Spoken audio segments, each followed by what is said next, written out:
muganange kiwonuka Henry Lugazi mu bakulembeze ba Africa Uhuru Kenyatta akwata kyakumeka mu bagagga lwaki Kenyatta yefuulidde vice we muntu yomu yabuuza ekyo ndowooza kino kyongera okulaga kyekimundoza ne ku bibuuzo muganange mugerwa ekitemo byalina kyongera okulaga nti bannabyabufuzi munnabyabufuzi takuleeteranga okuvuma mugandawo kubanga mu bannabyabufuzi tewaliyo mulabewo wa lubeerero bawankalakkalira leero batakwatagana enkya babeera bakwatagana leero bakwatagana enkya babeera tebakwatagana wane Uganda obiraba bangi abavudde mu FDC ne basalidde ne bagenda mu NRM naye nga baali bawanda muliro so ekyo si kipya ekyobugagga okwebuuza nti akwata kyakumeka n'ezo ssente zensobodde okuwaako zeezo zibakulaga zibamanyiiko naye abakulembeze ba Africa batunanya abaexposinga obugagga bwabwe naye nga bw'omanya nti gundi azitowa akakadde kamu kubisaamu emirundi ng'ena omanya nti ebitundu bisatu bibeera bikyakukuliddwa sayidi eri njagala otunulira obulamu n'agambye nga tuwunzika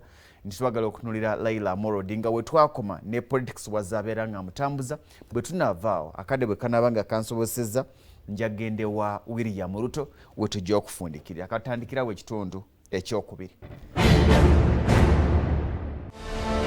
Awe twakomye wejagala tutandikire era nga bwe mbategeezezza naye nga nkyabajjukiza bannaffe Raila Odinga ekitebe kyabwe kiri mu Massachusetts mu ggwanga lya America bagamba nti bagenda kuyambako gwayagala okuba ng'osuubula ebyamaguzi ababikutikira ku nnyonyi ate ne ku mmeeri ne bituuka mu budde obw'ekitalo ate ng'ebintu bibeera insured ojja kukwatagana n'omukulu Wilson Kaddu CEO owa Raila Odinga era nga bagamba nti tebakola ku ggwanga lya Uganda lyokka nedda namwe abali mu ggwanga lya Kenya abali mu Tanzania abali Rwanda ne Malawi naddala bajja kubanga bakuyamba ne obanga olina ekyamaguzi kyoyagala okugula mu Amazon oba Walmart oba Best Buy oba eBay bagenda kubanga bakuyamba okiguliza ate bakikutikire singa obakontakitinga bagenda kubanga bakuyamba n'okulaga njagala kugula bino baga nti oyagala bitwala Uganda kituufu naye abo nga baseera onaabiguzaani bagenda kuwa amagezi kugwa ayagala okuba ng'osuubula mu ggwanga erya America kubanga balina ebintu ebyamaguzi ebirungi mu America naye nga abasinga agamba ntandikiddewo okugenda okusuubulayo ntandikiddewo okukola kino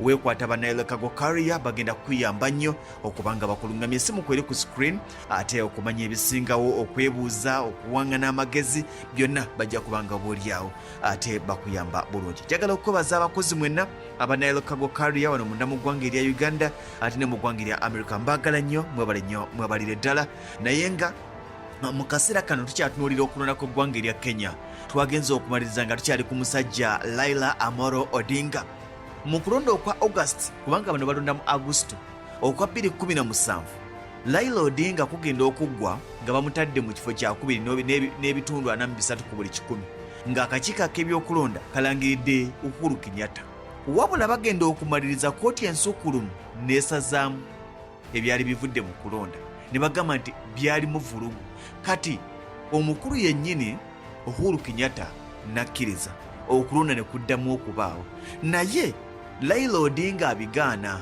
agamba nti nze nengereddewo okulonda kugenda kubira mu vulugu sigenda bikkiriza era teyakwetabaamu Raila Odinga ne kimuwa enkizo Uhuru Kenyatta ne kimuwa enkizo okuwangulira waggulu ebyo bya 2017 2018 bashakinga hands bamaze okuwakanya ebya 2017 nete tugenda bikkiriza ono yatubye yeerayiza nga pulezidenti w'abantu 2018 naga nti owange ewanyu weewaawo asinkana mukulu munne ebyobufuzi tebitwawula batandika okukolagana bonna yoyo Odinga era buli omu yali amanyi nti eyo y'enkomekerero ya Raila Odinga okuvuganya mu byobufuzi by'e Kenya okutuusa jjo ly'abalamu omwaka oguwedde lwe yalangirira nti nkomawo mu mwezi ogwa Desemba era nzija okuvuganya omulundi ogwokutaano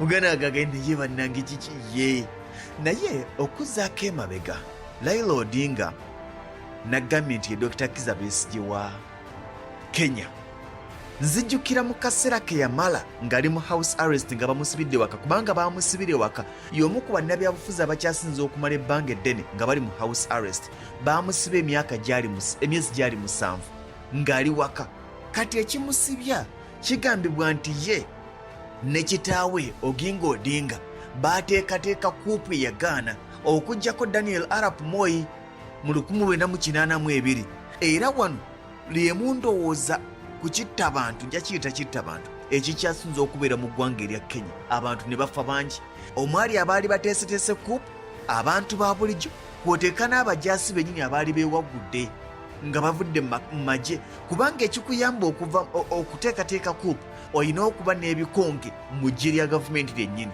Amagye ge galina okuwamba. Kati abamu ku be baateebereza nti baali bateeseteese okumamulako Daniel Arap Moi mu 1982 battibwa.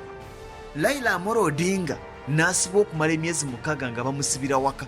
Bagenda okumaliriza ne bamusingisa omusango gwa kulya mu nsi y'eruku, era baamusiba ewatali kuwozesebwa okumala emyaka gyali 6. Raila Odinga bw'amala emyaka 6 ku kibonerezo kyeraba bamuta. Okumuta nga tebannamusiibula, nzijjukira 1984 maama we lwafa, era ekimu ku bintu by'atera okwogerako agamba nti ekikyasinze okuba eky'obulumi mu bulamu bwange kwe kufa kwa maama wange.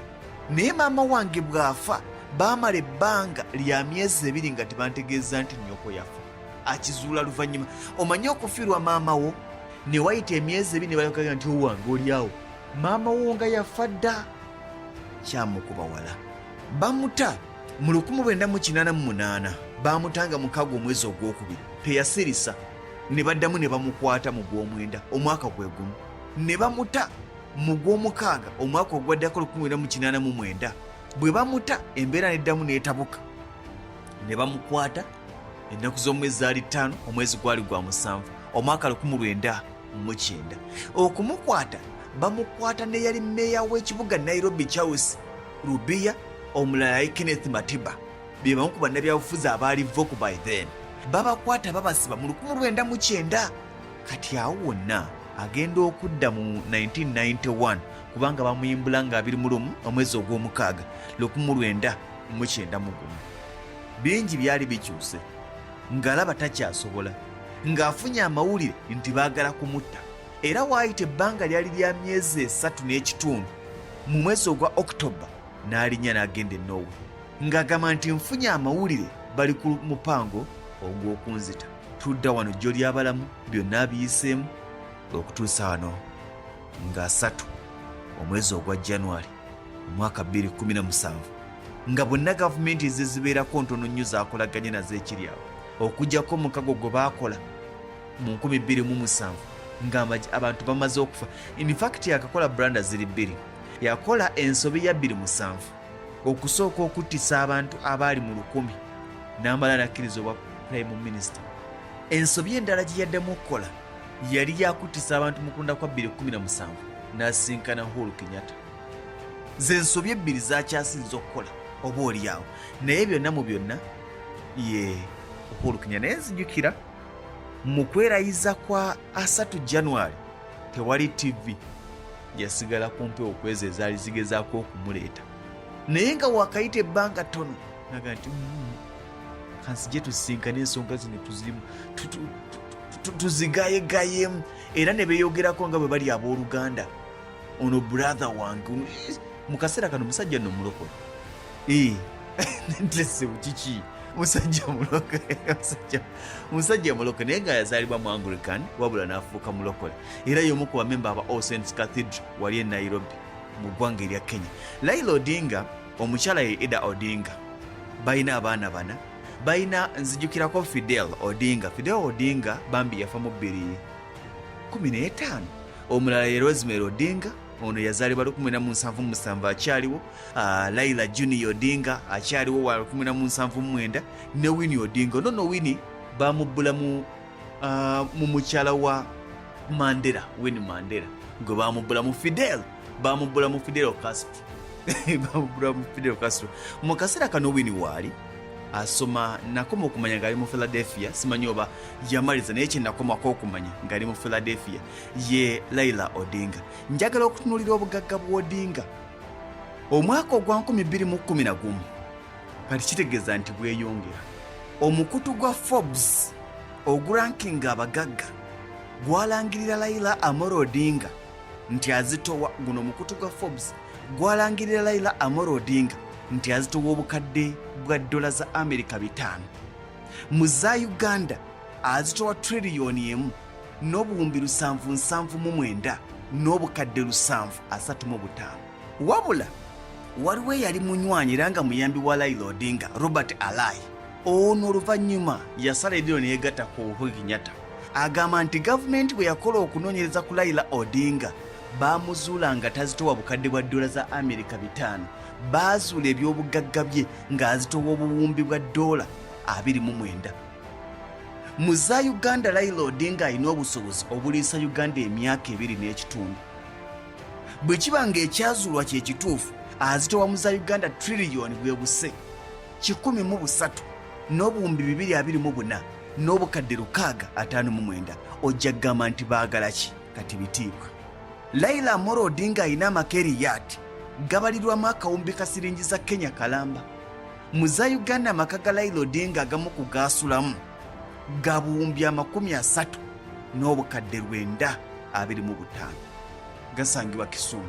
Gano amaka galimu ebisenge 10, galimu jacuzzi, galiko helipad ewagwa ennyonyi, galimu zi conference hall, galimu theatre, galimu ebiyungu ekitali kimu ebiri ku mutendera.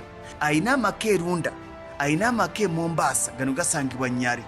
Ayina faamu eya Opoda, eno faamu ze zimu ku faamu ezisinga obunene. Era gyatwalanga gye wandigambye ekyalo kye. Y'omu ku bannabyabufuzi abalina chopa ezaabwe, ennyonyi ezaabwe, Raila Amolo Odinga. Takoma ku ekyo, ayina petroleum company. N'aggambye nti Raila Amolo Odinga y'omu ku Bafirika abatono abalina kampuni ezikola gaasi sirinda ye Raila Odinga. Mu kaseera kano njagala nkuwa William Ruto, oli wa myaka 77, William Ruto wa myaka 55.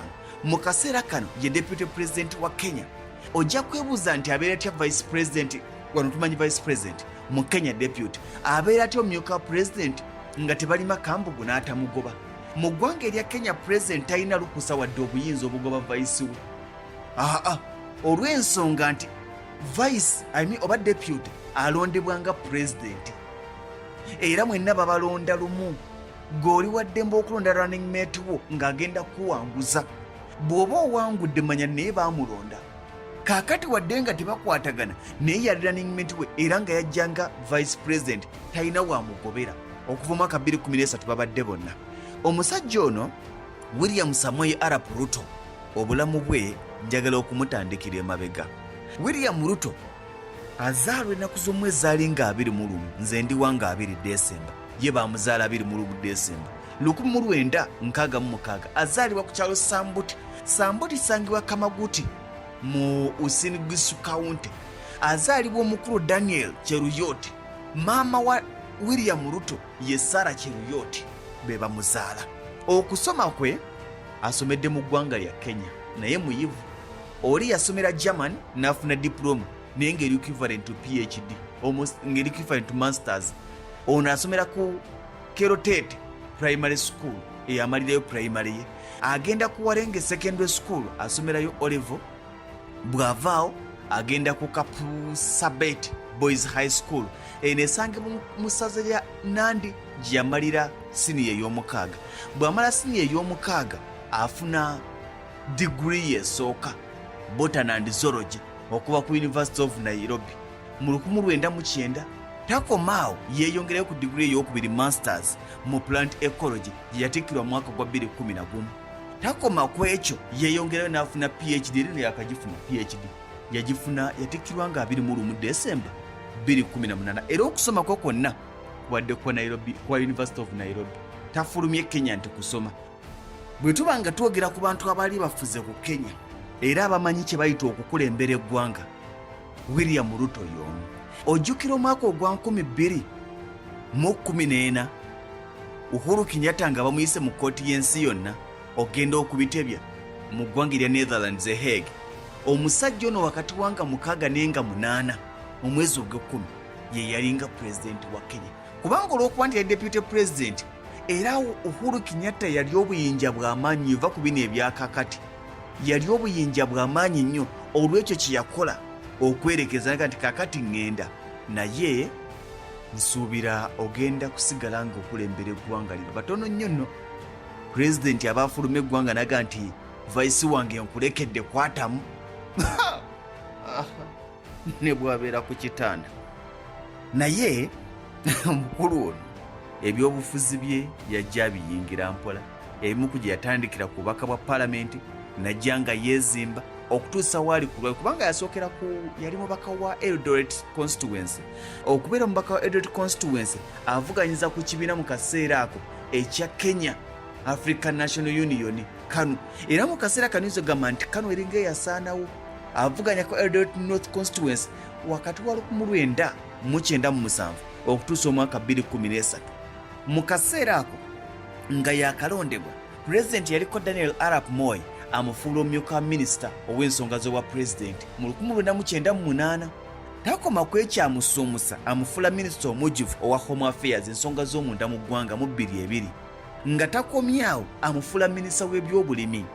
Agenda okulaba nga musajja mugezi amufuula minisita w'ensonga ez'ebyenjigiriza ebyawaggulu n'enkola za tekinologiya. Yoyo William Ruto oli mumanyi yaweerezaako mu gavumenti n'onaaweerezaako mu gavumenti, era okufuuka deputy president yakifuuka nga 4 omwezi gwali gwa 3 omwaka 2013 nga bavudde mu kalulu. Bano bonna bajjira ku Jubilee Alliance. Ku lwayo gy'oyinza okugamba nti Jubilee Alliance yamulyamudde olukwe n'egenda ewa Raila Odinga. Y'omu ku bantu abo abaali bateereddwa ku lukalala olw'abalina okuwozesebwa ku misango egyakitta abantu ekyali mu ggwanga erya Kenya mu kulonda okwa 2007 okwaliwo okwafiiramu abantu 1,000 n'okuleka bali wakati w'emitwalo 10 n'emitwalo 5 nga nkuyite kukola ki bali mu ggwanga lyabwe badduse mu maka gaabwe babundabunda. Ndowooza kyekigambo ekyangu. Naye obulamu bwa William Ruto awasa omukyala Rachel Chebet mu 1991, era bano basooka kubeera Dagoretti. Bwe baweerayo gye bazaalira n'omwana waabwe asookera ddala Nick Ruto. Ku lwaleero William Ruto ne mukyala we Rachel Chebet balina abaana 9. Balina abaana 9, era y'omu ku bannabyabufuzi abalina ndowooza abakoze omulimu. Ababiri bano balina emu ku faamu ezikyasinze okuba ez'ebbeeyi mu nsi yonna esangibwa Sugoyi, si mu Africa wabula mu nsi yonna. Balina emu ku faamu ezikyasinze okuba ez'ebbeeyi mu nsi yonna. Omusajja William Ruto ensimbi azizze mu real estate, ttaka, bizimbe. Alina zi woteri mu ggwanga erya Kenya. Alina shares mu Amaco Insurance Company mu ggwanga erya Kenya. Naye bino saagala bikuwaawaaze matu, mutandike okuwa ebyobugagga bye. Akadde ndabanga akantutte, ndabanga akandidde. Naye okuwa ebyobugagga bye alina mu counties g'emasaza, amasaza 3. Alina eka z'ettaka 1,852. William Ruto alina eka z'ettaka 1,852. Ng'ovudde ku ekyo olaba ebiyumba galagi z'ennyonyi, ndowooza kankyogere bwe ntyo, ennyonyi we zipaakinga. William Ruto alina galagi z'ennyonyi 2 ku kisaawe ekya Wilson Airport. Eno zi helicopter ze we zipaakinga n'okuzikola service.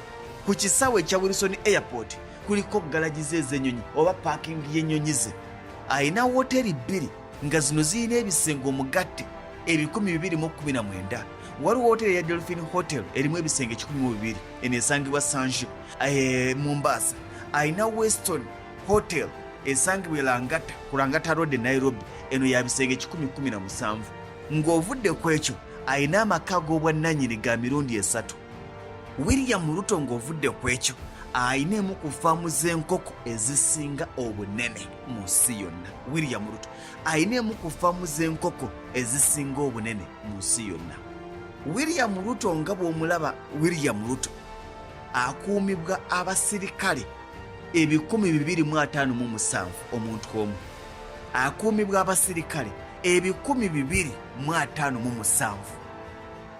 Yes, takoma ku ekyo kuba ne 257 abasirikale 57 bakuuma bya bugagga bye, omuli abakuuma ennyonyi, abakuuma faamu ye ey'enkoko n'abakuuma ewakaawe. Mu bimu ku byesobola kubuusa maaso, William Ruto alina kampuni y'amafuta, alina amasundiro g'amafuta, era nga waliwo n'emu gye bagamba eri wano e Uganda, emu ku zisinga kati okuba ez'amaanyi, gye bagamba nti ye simanyi eriwa. naye gumanya nti mukuzisinga ekuba ez'amaanyi bagamba ya William Ruto oba y'omukuba nannyiniyo. William Ruto gwe twogerako ojja kwebuuza nti ayagala ki mu byobufuzi? Dominance. Asobola okufuuka president, osobola okudominatinga buli kintu. Tewali businessman atayagala kubeera mukulembeze kubanga osalawo bingi mu ggwanga lyo. Ayina faamu eya Murumbi Farm etudde ku eka 976 Murunzi Farm esangibwa Transmal. Ayina Mutara Farm etudde ku eka 1,500 eka. Buli eka kyekisaawe ky'omupiira nga bw'olaba Namboole kati gatta ebisaawe 1,500 faamu ye eya Mutara Farm. Ng'ovudde ku ekyo eno Mutara Farm esangibwa Laikipia. Ng'ovudde ku ekyo ayina Mata Farm esangibwa Etaita Mataveta. Eno etudde ku bwagagavu bwa eka 25,336. Ayina ennyonyi 5 eza helicopter. Ayina Airbus H145 T2. Eno yagigula ssente za Kenya siringis obukadde 97. Ayina Eurocopter 130 T2 yagigula obukadde bwa Kenya 70. Ayina Airbus H130 eno yagigula obukadde bwa Kenya 33. Ayina Airbus H125 yagigula obukadde bweza Kenya 29. Obweza Kenya seza Uganda. Ayina Airbus H125 yagigula obukadde bwa Kenya nayo 29. Yandibadde n'ennyonyi 6. Yes, yandibadde n'ennyonyi 6. Naye mu ku nnyonyi ze eya eno yagigula mwaka sigujjukira gwe yagigula naye yasaanawo mwaka guwedde omwezi gwali gwa 3 yagigula obukadde bweza Kenya 120. Bwe buwumbi bwa Uganda 3 n'obukadde 694.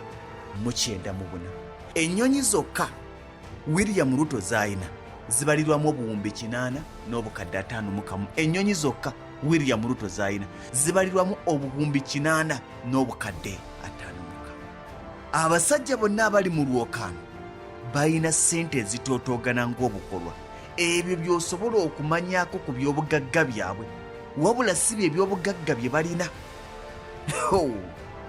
Mwana wa taata ogamba akadde sikeeko nzijaayo nsibulire wano abantu bange. Stella nandawula toba kujja badde ntandika butandisi muzikirize.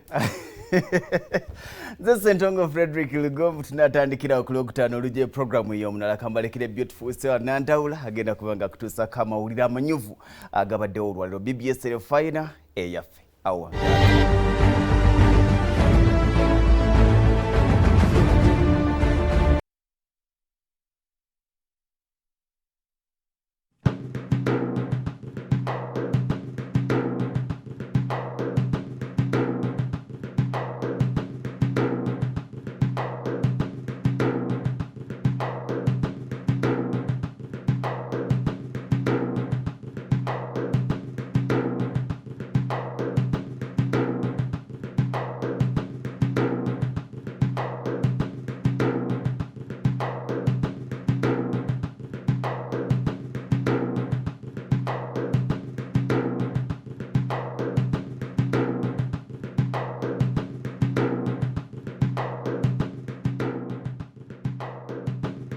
Midland High School Buntaba Mukono, essomero ly'abawala n'abalenzi.